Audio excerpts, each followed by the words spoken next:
여러분 안녕하십니까? 사회 역사의 달인 이재령 선생입니다. 자, 여러분들 만나서 반갑습니다. 여러분들 OT 보고 오셨습니까? 좋습니다. 여러분들 제가 OT 때 설명을 해드렸죠. 여러분들이 이 역사 공부하는데 막연한 두려움, 굉장히 많은 양의 역사와 이 역사 용어 어려울 것 같아요 라고 하시는 분들, 이 제자들이 많을 겁니다. 하지만 제가 뭐라 했습니까? 저만 잘 믿고 따라오시면 무난하게 끝낼 수 있을 거다. 제가 여러분들 역사 공부에 한 줄기 빛이 되겠다, 길잡이가 되겠다라고 말씀드렸기 때문에 첫 강은요, 이렇게 배경도 등대로 준비해 봤습니다. 자, 그러면 지금부터 달인의 스토리를 통해서 오늘 어떤 내용을 배울 건지 확인해 보도록 하죠. 자, 오늘의 달인의 스토리는요, 만화로 준비해 봤어요. 자, 또리가 나옵니다. 또리는 제가 지금 방금 이름을 지었습니다. 자, 삼촌, 역사 공부는 왜 해야 해요? 이렇게 물어보고 있네요. 삼촌이 말합니다. 과거를 통해 삶의 지혜와 교훈을 얻을 수 있단다. 오호, 즉 역사 공부를 하는 이유는 삶의 지혜와 교훈을 얻을 수 있는 거구나. 오케이? 자, 그리고 한마디 더 하죠. 현재 문제를 풀고 미래를 설계하는 데 실마리가 되기 때문이야. 오호, 현재 문제를 풀면서 뭔가 이 미래에 닥칠 이런 방향, 이런 흐름을 풀어가는 하나의 단서가 된다는 겁니다. 오케이? 자, 그래서 시간이 지나고요. 이제 또리가 뭘 읽고 있어요? 옛날 일기장을 읽고 있네요. 왜 있느냐 물어봤더니 요즘 자기 문제를 풀기 위해서 나의 역사책인 일기장을 보고 있는 거랍니다. 친구들이 성격을 까칠하다고 했나 봅니다. 성격이 좀 까칠한 또리인가 봐요. 그래서 이 삼촌이요, 굉장히 당황해하는 모습, 땀을 이렇게 삐질삐질 흘리고 있지 않습니까? 사실 여러분들이요, 이 역사는 옛날 사람들의 흔적이 역사 아닙니까? 하지만 여러분들 역사책에 이 모든 사람의 흔적들을 다 적어놨다 하면 어마어마한 양의 공부량, 학습량이 될 거 아닙니까? 그래서 이 역사라는 것은요, 역사가가 선툭해서 서술한 그런 것을 통해서 여러분들이 공부하는 거랍니다. 알겠습니까? 사실 이 또리가요, 진짜 위인이 돼요. 뭔가 이 역사의 한 획을 그은 사람이 된다면 100년, 200년 뒤에 역사책에 실릴 수도 있습니다. 그건 모르는 거예요.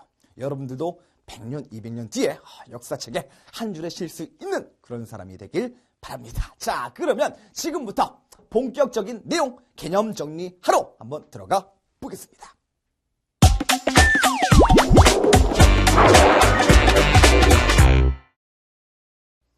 네, 자, 그러면 먼저 역사가 가지는 두 가지 의미에 대해서 한번 설명해 보겠습니다. 여러분들, 역사는요, 사실로서의 역사와 그리고 기록으로서의 역사, 이렇게 두 가지 역사로 구분할 수가 있어요. 무슨 말이냐면 이 사실로서의 역사를 주장한 역사학자가 있습니다. 그 학자 이름이 바로 랑케예요. 우리나라 사람은 아니죠. 이 랑케는 뭐라 그랬냐면 역사가가 역사를 서술할 때 자기 자신을 죽이랍니다.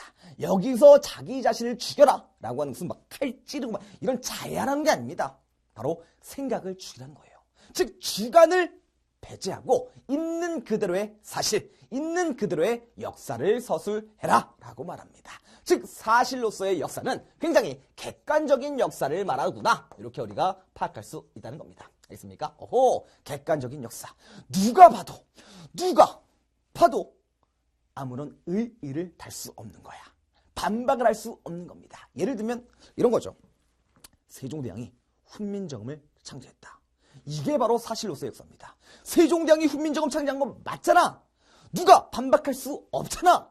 바로 그런 게 객관적 역사라는 겁니다. 알겠습니까? 뭐 이제 일례로 제가, 선생님은 잘 모르겠지만 제가 키가 180이 안 돼요. 될 줄 알았죠. 하지만 180이 안 됩니다. 이게 바로 사실 아니야? 사실로서의 역사는 이렇게 객관적이 되겠다. 됐습니까? 자, 그리고 기록으로서의 역사는 뭐냐면 카라는 사람이 주합니다.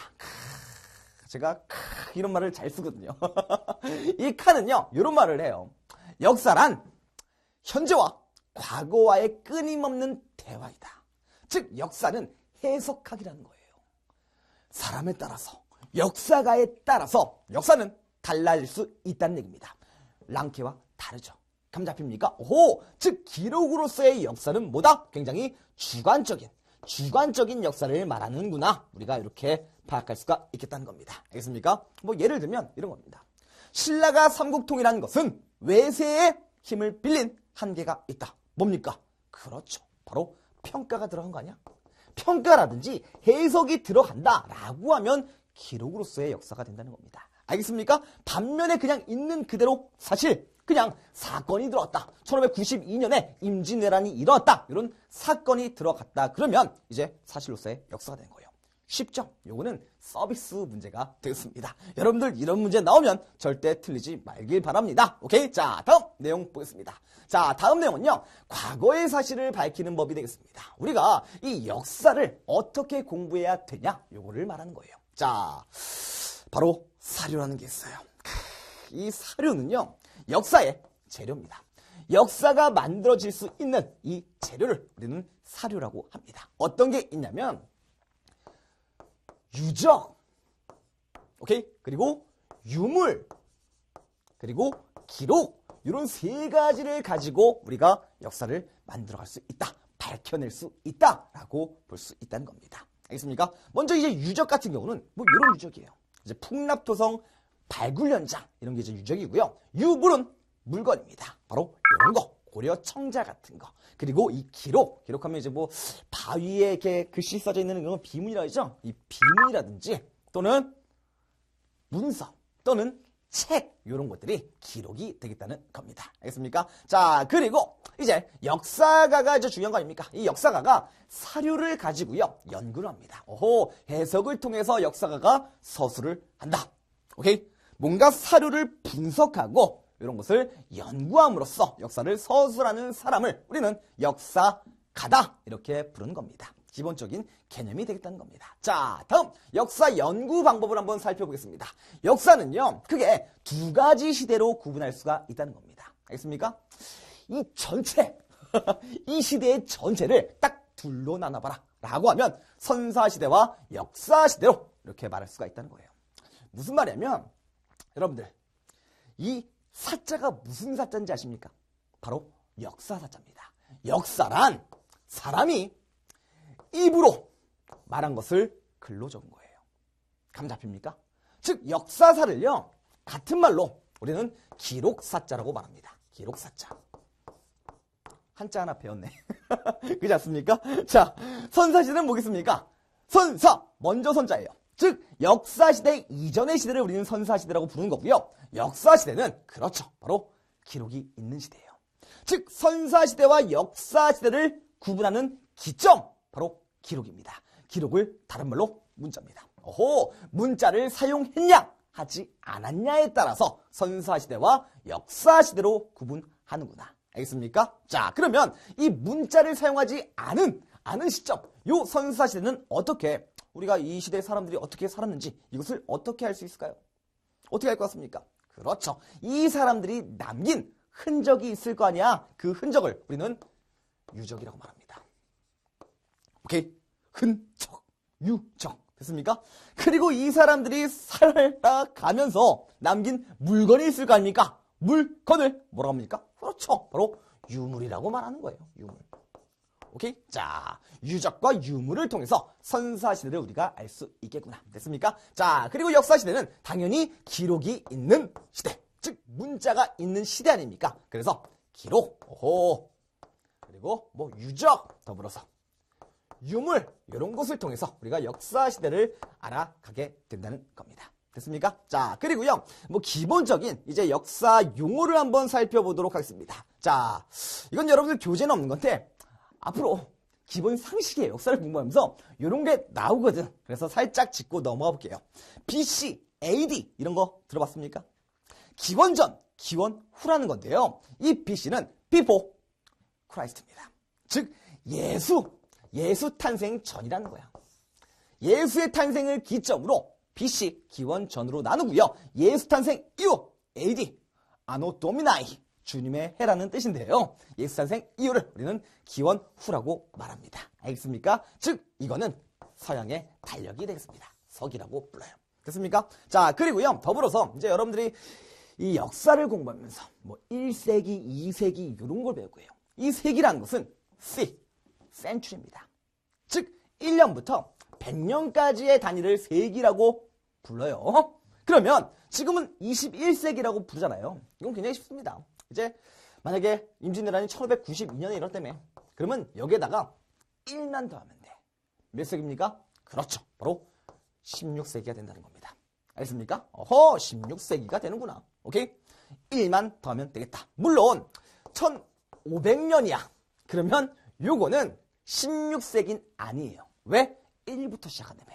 됐습니까? 그러면 1501년이 돼야지만 16세기가 되는 거고요. 그리고 1500년은 마찬가지로 그냥 15세기가 된다는 겁니다. 요거는 문제 여러분들 시험에 나오는 건 아닌데 기본적인 역사 상식이 되겠다. 됐습니까? 자, 그러면 이제 본격적으로 여러분들이 역사를 왜 공부해야 되는지 그 내용을 한번 살펴보도록 할게요. 자, 여러분들 역사 학습의 목적은요. 바로 이겁니다. 현재에 대한 이해예요. 여러분들이 진짜 이 과거에 있었던 쾌쾌묵은 이런 이야기들을 왜 공부해야 됩니까? 라고 물어보는 학생들이 굉장히 많습니다. 하지만 지금 우리가 살고 있는 이 시대, 현재 아닙니까? 이 현재가 어떻게 이루어졌는지, 그리고 미래는 어떠한 방향으로 나아가야 되는지 요 내용을 우리가 알기 위해서 뭔가 이 실마리라고 하지 않습니까? 아까 삼촌이요. 그렇지 않습니까? 그 실마리를 찾기 위해서 우리가 역사를 공부한다는 겁니다. 알겠습니까? 좋습니다. 자, 그리고 두 번째로 교훈의 획득입니다. 여러분들이 이 역사를 통해서 옛날 사람들이 진짜 존경할 만하다. 아니면 진짜 나는 저렇게 살지 말아야겠다 라고 하는 현재에 대한 교훈, 이 교훈을 얻을 수 있기 때문에 여러분들이 역사를 공부하는 것이 되겠다. 자, 그리고 이제 세 번째가 역사적 사고력을 증진하는 거예요. 역사는요, 뭡니까? 과거의 흐름 아닙니까? 이 과거를 통해서 현재가 어떻게 이루어졌고 미래가 어떻게 나가야 될 방향을 알아야 되는데 알 수 있다며요. 그래서 여러분들이 나중에 진짜 이 고민거리가 있을 때 우리 선조들의 그런 일들, 그런 행동들을 통해서 여러분들이 판단할 수 있는 판단력을 키울 수 있다는 겁니다. 오케이? 자, 그리고 이제 마지막으로 이런 거죠. 우리나라 및 다른 나라 문화와 전통을 이해할 수 있기 때문입니다. 여러분들 이 교재, 역사 아닙니까? 한국사만 있는 게 아니에요. 주변 여러 나라들, 그리고 먼 나라들에 대한 역사도 우리가 공부를 해요. 왜 공부해야 됩니까? 우리나라 역사 공부하기도 힘들어 죽겠는데 왜 하필 다른 나라, 인도라든지 이런 나라를 공부합니까? 라고 물어보는 학생들 있습니다. 하지만 글로벌 시대 아니야? 이 세계화 시대에 맞춰가지고 다른 나라의 전통과 문화를 이해할 수 있는 가장 기본적인 게 역사라는 거예요. 선생님이요, 이제 한 약 10년 전에 인도에 한번 갔었어요. 배낭여행을 다 같이 배낭을 딱 메고 인도에 갔는데 이제 인도 하면 카레 아닙니까? 이 카레를 먹으려고 식도에 딱 들었지. 근데 무슨 굉장히 이쁜 그릇에다가 라임을 하나 딱 띄워준 물을 주는 거야. 와, 맛있겠다. 굉장히 목이 말랐거든. 막 벌컥벌컥 막 먹는데 옆에서 막 이상한 듯이 쳐다봐요. 막 말아요 드링 막 이런 소리가 막 들려. 봤더니 옆 사람은 손을 씻고 있었습니다. 이런 문화, 이런 문화를 알기 위한 가장 쉬운 방법, 그리고 여러분들이 근본적인 방법이 바로 역사라는 거예요. 알겠습니까? 여러분들 나중에 인도 가서 그런 거 나오면 손 씻길 바라겠습니다. 됐습니까? 자, 이렇게 해서 우리가 역사를 공부해야 되는 이유까지 살펴봤고요. 자, 이제 뭔가 이 역사 하면 구석기, 신석기 들어가야 될 것 같은 느낌 들지 않습니까? 그 전에 인간은 어떻게 진화했는지, 어떻게 발생했는지 그 내용부터 살펴보도록 하겠습니다.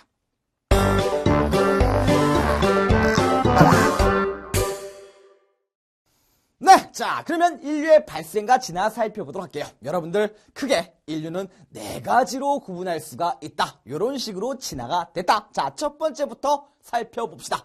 오스트랄로피테쿠스 아파렌시스입니다. 굉장히 길지 않습니까? 오스트랄로피테쿠스 아파렌시스.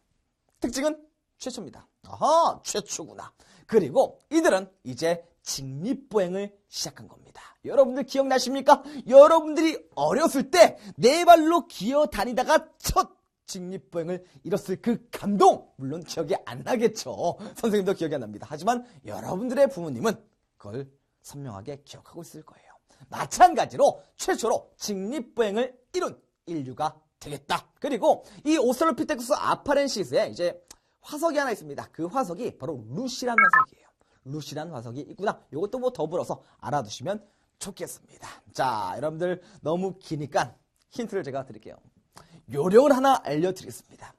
이 오스트랄로피테쿠스 아파렌시스는 불을 썼다 안 썼다? 쓰지 않았습니다. 그러면 어떻게 음식물을 먹겠습니까? 날로 먹었겠지. 회로 먹은 거야. 이 회를 막 많이 먹고 날로 먹다 보니까 그 기생충이 많을 거냐? 그러면 배가 엄청나게 아파? 안 아파? 아픕니다. 오스트랄로피테쿠스 아파렌시스 이렇게 이해합시다. 자, 원래 뜻은 남방의 원숭이란 뜻이지만요. 그렇게 이해합시다. 됐습니다. 자, 다음 두 번째 보겠습니다. 호모 에렉투스가 있네요. 이 호모 에렉투스는요, 불을 사용했네요. 야, 드디어 이 인류가 불을 사용함으로써 뭡니까? 추위에 좀 더 벗어날 수 있고요. 그리고 맹수의 위협에서 벗어날 수 있는 수단이 되기도 하고, 이제 드디어 음식물을 구워 먹겠다. 불이 약간 좀 너무 셌어요. 알겠습니까? 자, 이렇게 불을 사용했고요. 그리고 이들은요, 간단한 언어를 사용했습니다. 무슨 냄새야, 이거 지금? 이거 방구인 것 같지 않아? 방구인 사람 누구야? 에렉해서 호모 에렉투스. 이렇게 이해합시다. 물론, 이번 거 좀 너무 억지 같았어요. 억지 같았지만, 이렇게 이해를 해두시면 좋겠습니다. 자, 대표적인 화석으로는요, 중국에서 발견된 베이징인이 있겠고요. 그리고 인도네시아에서 발견된 자와인이 있겠다. 요 정도 됐습니까? 자, 다음 보겠습니다. 다음은요, 호모 네안데르탈렌시스가 되겠습니다. 이 호모 네안데르탈렌시스는요, 죽은 사람을 매장했습니다. 매장하기 시작한 거야. 이건 뭘 말합니까? 죽은 사람을 매장했다? 뭔가 죽고 나서도 사후세계를 믿었다는 거 아니야? 그렇기 때문에 잘 묻어준 거 아닙니까? 맞습니다. 뭔가 이 사후세계의 이런 개념이 등장하기 시작했구나. 너는 죽었지만 내 안에 넌 있는 사람이다. 너는 죽었지만 내 안에 있는 사람이다. 해서 호모 네안데르탈렌시스 이렇게 기억을 해두십시다. 요건 약간 좀 설득력이 있었던 것 같아. 자, 대표적인 화석으로는 네안데르탈인이 있습니다. 됐습니까? 자, 다음 마지막 호모 사피엔스를 보겠습니다. 이 호모 사피엔스는요, 지금 현생 인류, 지금 현재 인류의 조상입니다. 그죠? 그러면서 이때부터 인종적인 특징이 나타나기 시작해요. 예를 들면 황인종, 흑인종, 백인종 이런 인종적인 특징이 나타나기 시작했던 시점이 바로 호모 사피엔스 시기가 되겠다는 겁니다. 자, 그리고요, 이들은 진짜 굉장히 배고팠을 거 아닙니까? 그러면 어디 살았겠어요? 동굴에 살면서 그림을 그리기 시작해요. 엄청나게 그림을 그립니다. 왜요? 배고프니까. 그 그림이 뭐겠습니까? 자기가 먹고 싶은 거 그리는 거야. 자, 대표적인 동굴벽화를 한번 보겠습니다. 뭡니까? 소죠? 소고기 너무 먹고 싶은 거야.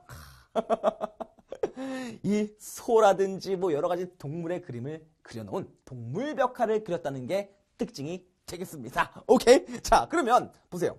이렇게 동물벽화 막 그리다 보면, 안 그래요? 손가락이 아플 거 아니야? 그죠? 손가락에 많이 피가 날 수 있어. 막 그러다가 손가락에 피가 팍 난 거야. 서피! 야, 이것도 너무 억지 같나? 자, 그래서 호모 사피엔스입니다. 원래 이 호모 사피엔스의 뜻은요, 슬기로운 사람이에요. 슬기 사람이란 뜻이 되겠다. 하지만 여러분들은 동굴벽화 그리다가 서피! 피가 난 거야.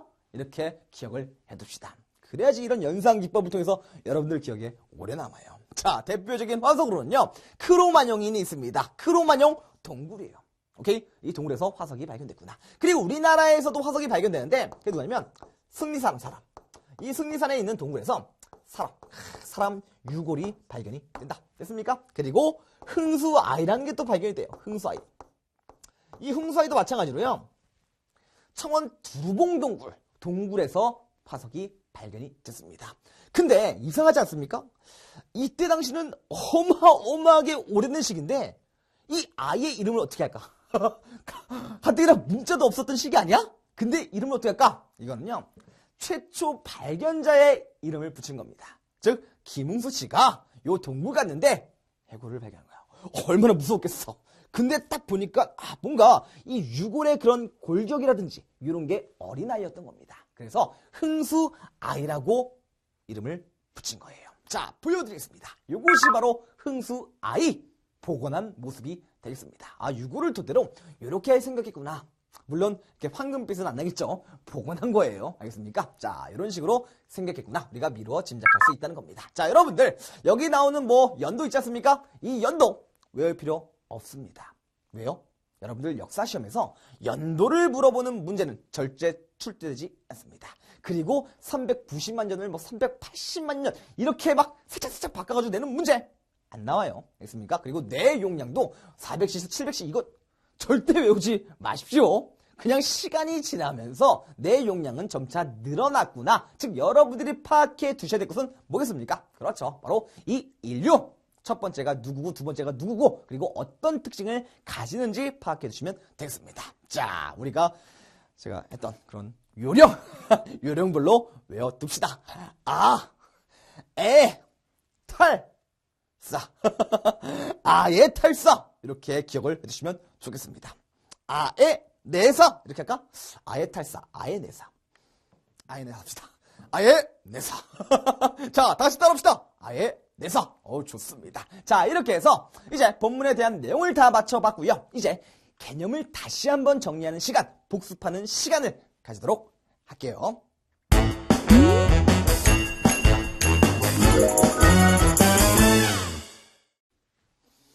네, 자, 그러면 오늘 배웠던 내용의 개념을 다시 한번 정리해 보도록 합시다. 자, 역사의 의미, 두 가지 의미가 있다 그랬습니다. 사실로서의 역사와 기록으로서의 역사가 있는데 이 사실로서의 역사는 뭡니까? 굉장히 객관적인 역사를 말한다. 있는 그들의 사실을 말하는 겁니다. 그리고 기록으로서의 역사는 뭡니까? 그렇죠. 주관적인 역사를 말한다. 됐습니까? 대표적인 학자 누굽니까? 사실로서의 역사 랑케. 오케이? 그리고 기록으로서의 역사 누구? 캅니다. 됐습니까? 자, 다음 역사학습의 목적은요. 삶의 지혜와 교훈을 얻기 위한 것 그리고 현재에 대한 바른 이해를 하기 위한 겁니다. 지금 우리가 살고 있는 이 시대가 어떠한 과정을 통해서 이루어졌는지 이걸 보는 거 아닙니까?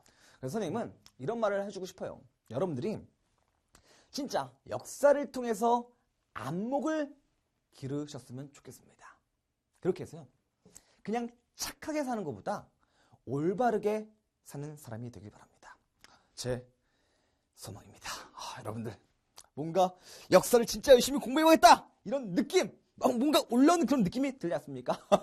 그랬으면 성공한 거야. 자, 다음 보겠습니다. 역사적 사고력을 증진시키기 위한 것도 있죠. 뭔가 판단력을 우리가 또 배양할 수 있는 거 아닙니까? 자, 그리고 우리나라 및 다른 나라의 문화와 전통을 이해하는 방법이 또 될 수가 있다는 겁니다. 됐습니까? 자, 그리고 여기에서 빠진 내용이 하나 있죠. 뭡니까?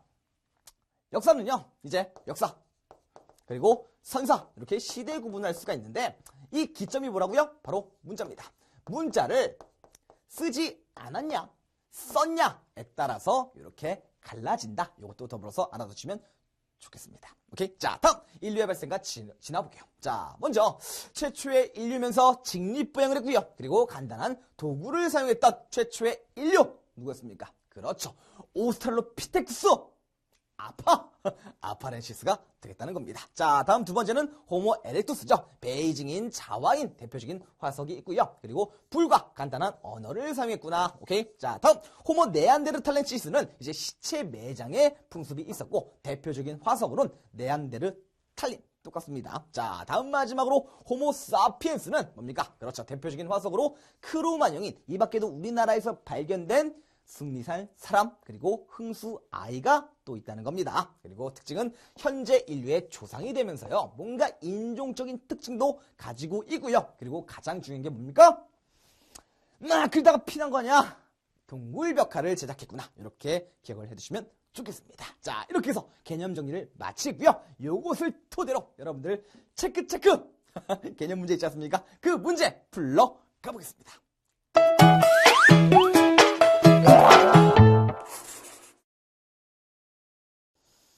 네, 자, 개념 체크 문제 풀어보도록 할게요. 자, 1번 문제 봅시다. 역사는 기본적으로 과거의 뭐를 바탕으로 하지만 뭐를 바탕으로 합니까? 기본적으로 과거에 있었던 사실 아니야? 바로 팩트를 말합니다. 사실을 바탕으로 하지만 우리에게 어떻게 되어 전해져야 의미가 있다. 뭘까요? 생각 한번 해봅시다. 뭘까요? 우리에게 기록되어 전해져야 의미가 있는 겁니다. 여러분들, 이 있는 그대로 사실 1592년에 임진왜란이 일어났다. 요런 것만 주구장창 외우면 우리가 역사를 얼마나 공부하기 싫겠습니까? 그냥 있는 사실, 있는 사건만 공부한다? 너무 재미없는 역사가 될 겁니다. 하지만 기록되어 전해져야지 여러분들이 뭘 할 수 있습니까? 그렇죠. 바로 해석을 할 수 있는 거예요. 재구성을 할 수 있다는 겁니다. 그래서 여러분들이 교훈을 얻고 여러분들 스스로 판단할 수 있는 사고력을 또 키울 수 있는 게 바로 역사 아닙니까? 그래서 저는 개인적으로 기록으로서의 역사를 좋아합니다. 누가 주장했다고요? 카가요. 그래서 선생님이 이러는 거야. 농담입니다. 자, 다음 보겠습니다. 과거를 통해 뭐를 이해하고 미래를 바르게 준비할 수 있다. 뭡니까? 우리가 역사를 통해서 뭘 이해할 수 있죠? 그렇죠. 지금 우리가 살고 있는 이 시대를 뭐라고 합니까? 현재를 이해하고 미래를 바르게 준비할 수 있는 실마리가 바로 역사입니다. 됐습니까? 자, 다음 기록, 유물, 유적 등 과거의 모습을 우리에게 보여주어 역사 연구의 재료가 되는 것을 뭐라고 한다? 오호, 역사 연구의 재료. 역사 재료. 두 글자로 줄이면 사료. 됐습니까? 자, 좋습니다. 자, 다음 2번 문제 봅시다. 서로 관련 있는 것을 연결하랍니다. 자, 현재 인류의 조상입니다. 지금 인류의 조상, 인종적인 특징이 나타났으며 동굴벽화를 그렸던 인류 누굽니까? 그렇죠. 바로 호모 사피엔스가 되겠습니다. 피난 거야. 자, 다음 죽은 사람을 매장하기 시작됩니다. 내 안에 있다. 그렇죠. 바로 어디 있습니까? 호모 네안데르탈렌시스가 되겠습니다. 뭐 대표적인 화석으로는 뭐 있습니까? 네안데르탈인 똑같다. 자, 다음 불과 언어를 사용하기 시작됩니다. 불을 사용했고 언어 에렉 누굽니까? 그렇죠. 호모 에렉투스가 되겠고요. 그리고 최초의 인류 직립보행을 했던 인류는 누굽니까? 오스트랄로피테쿠스 아파덴시스가 되겠다. 불을 사용하지 않아서 아팠다. 이런 드립을 앞으로 자주 보게 될 겁니다. 자, 이렇게 해서 여러분들 문제를 다 풀어봤습니다. 여러분들 수고 많으셨고요. 저는 다음 시간에 구석기와 실석기, 드디어 여러분들이 뭔가 이 역사를 공부하는 그런 맛이 날 겁니다. 자, 그러면 저는 다음 시간에 다시 뵙도록 하겠습니다. 여러분들 모두 안녕히 계십시오.